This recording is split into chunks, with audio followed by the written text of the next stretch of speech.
What you're looking at right now was built without writing a single line of code by hand. A fully functional 3D rotating image slider, the kind you'd normally spend hours crafting, generated entirely through AI in minutes, and then turned into a reusable WordPress widget that any client or teammate can update without touching the code.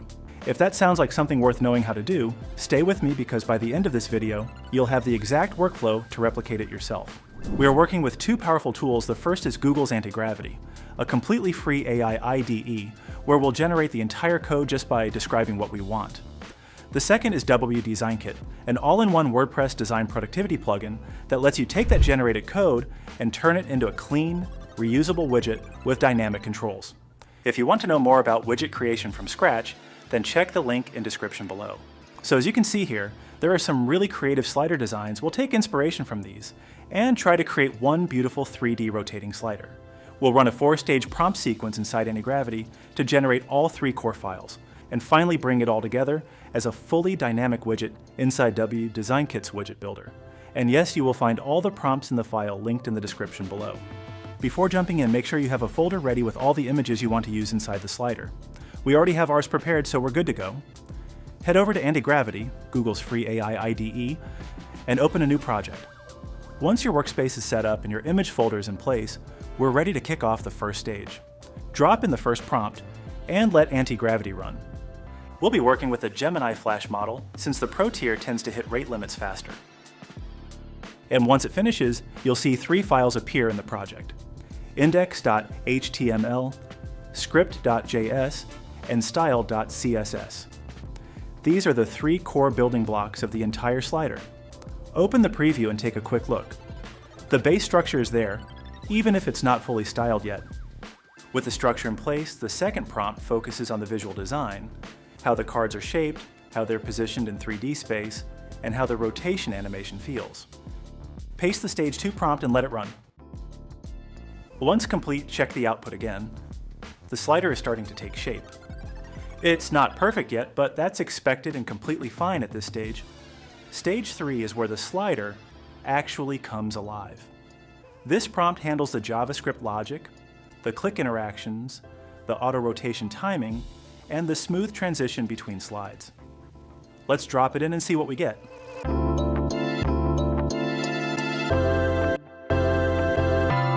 Oh, nice. Look at that. The rotation is working. This is already looking really solid. All right, this is the 4th and final stage. This one pulls everything together, tightening the animations, cleaning up edge cases, and making the overall experience feel cohesive. Let's drop in the prompt and see what happens. Okay, it's done. Let's check the output. So the slider is coming together, but you can already see there are a couple of things that aren't quite right. No worries though. We'll fix those in just a moment. So right away, 2 things stand out. The images are broken, and the 3D effect is spilling outside its container. Let's tackle them one at a time. Starting with the images, the file paths aren't mapped correctly. Let's pull up the available images and randomly assign the correct paths to each card so they all look distinct. All right, let's reload and see. Yes, the images are showing up now. That's fixed. Now for the overflow issue, let's just drop a quick prompt and let the AI sort it out. Okay, it's done. Let's check it. Oh great, that's looking much cleaner now. The effect is sitting perfectly within its container. The slider is working great in the browser. Now let's bring it into WordPress. Head over to your WordPress dashboard and install and activate WDesignKit if you haven't already. Once activated, click on WDesignKit and make sure you're logged in here. I'm already logged in, so let's head straight to the Widgets section and click on the My Widgets. Here, click on Create Widget, fill in the basic details, and get it set up. All right, the widget is created. Now we're inside the widget builder. You'll notice 3 tabs here: HTML, CSS, and JavaScript. If your code has any CDN dependencies, click the plus icon, and you'll get the option to attach external CDN links separately for both CSS and JS. Really handy. Now let's jump back into our code. We'll create a new folder here. Let's call it WP code. This is where we'll store the WordPress-friendly versions of all 3 files, keeping them separate from the original files so we can keep things nice and organized. Then copy the inner body part of the HTML. After that, we'll create 3 files in WP code: HTML, CSS, and JS. Now paste the copied HTML code into the HTML file. From the CSS, remove any styles targeting the body tag or the whole page, and keep only the component-specific styles. From the JavaScript, remove the cover function, because that function affects the entire page, and inside a widget we only want the script operating within its own scope. For any additional JS scoping tweaks, a quick conversation with an AI agent will sort that out cleanly. One more thing on the HTML, keep the outer wrapper as a div rather than a section. This keeps the structural scope tighter and avoids any potential conflicts with WordPress's layout system. Since we have 4 slider cards in the HTML, we're going to make that dynamic using a repeater controller, so let's remove the extra cards and keep just 1. That single card will act as a repeating template. We'll wire up the repeater in just a moment. Alright, let's copy and paste the 3 clean code blocks into the widget builder. HTML goes into the HTML tab, CSS into the CSS tab, and JavaScript into the JS tab. And don't forget to attach the CDNs. Click that plus icon and drop them in before saving. Now let's head into the Layout tab and add a section. This is where WDesignKit's real power starts to show, making the content fully dynamic. Each slider card has 3 pieces of variable content: an image, a title, and a description. Since we have multiple cards, this maps perfectly to a repeater controller. Now just a quick note, repeater controller comes with WDesignKit Pro, so you'll need to activate Pro to use this one. But don't worry, you still have plenty of free controllers available, and this overall process still works completely free. So inside the section, let's drop in a repeater controller first. Then within the repeater, add a media controller for the image, followed by 2 text controllers, one for the title and one for the description. Now let's wire each controller to the corresponding variable in the HTML, the image source, the title text, and the description text.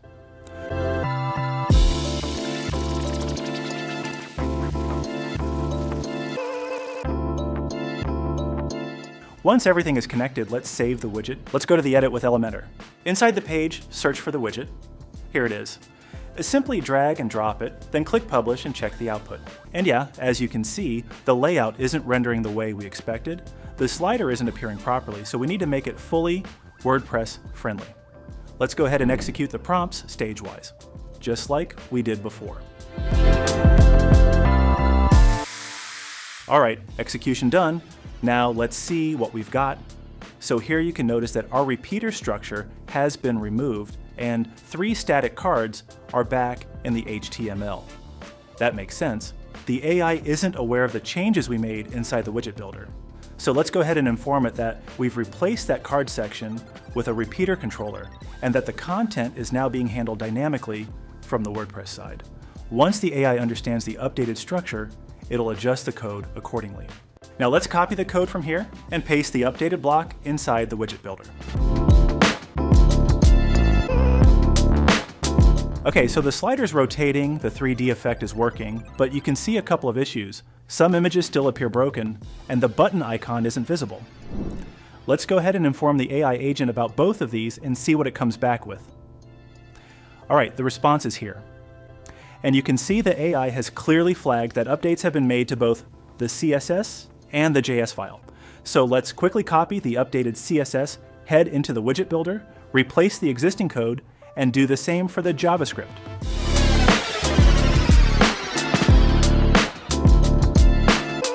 Save it. Now the button is appearing, and hopefully the broken image issue is also resolved.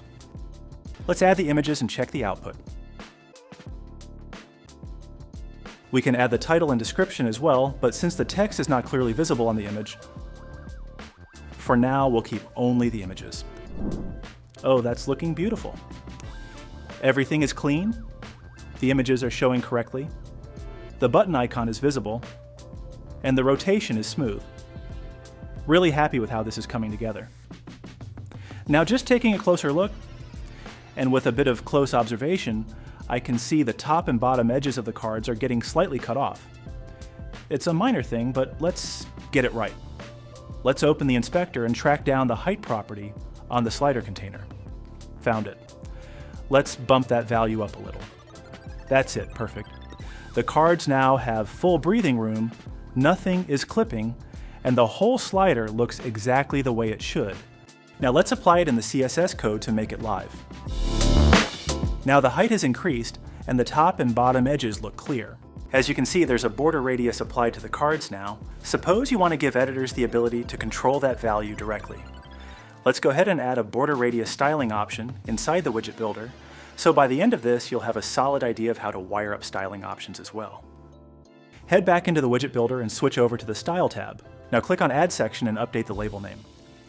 It is not mandatory, but it helps keep things easy to understand. And inside it, search for the dimension controller. There it is, let's drag and drop it in. Now let's rename the dimension controller to border radius. Then enable the appropriate size units. Now we need to wire it up in the selector value field, add the CSS property name, and in the selector field, add the class name of the element you want to control. To find the class name, let's head over to the page and right-click to inspect. And there it is. Now let's copy the class name, head back to the widget builder, and paste it into the selectors field. Quick and straightforward. Also make sure to enable the responsive toggle. This way you can set different values independently for tablet and mobile screens as well. All right, let's save and do a refresh to see if it's picked up correctly. And yes, look at that. It's working perfectly. You can see I can easily tweak the border radius values right from here. The border radius option is live, responsive, and responding exactly as expected. So that's a wrap on this widget. What started as a design reference from creative landing pages on allwords.com is now a fully functional, fully dynamic 3D rotating slider built with AI, cleaned up for WordPress, and packaged inside WDesignKit as a reusable widget complete with dynamic content and live styling controls. If you want to learn more about widget creation, a full guide in the form of a document and video is available in the description below. If you like this new AI-powered workflow, don't forget to like, share, and hit the subscribe button for more such amazing videos. Until then, keep learning and stay creative. See you in the next one.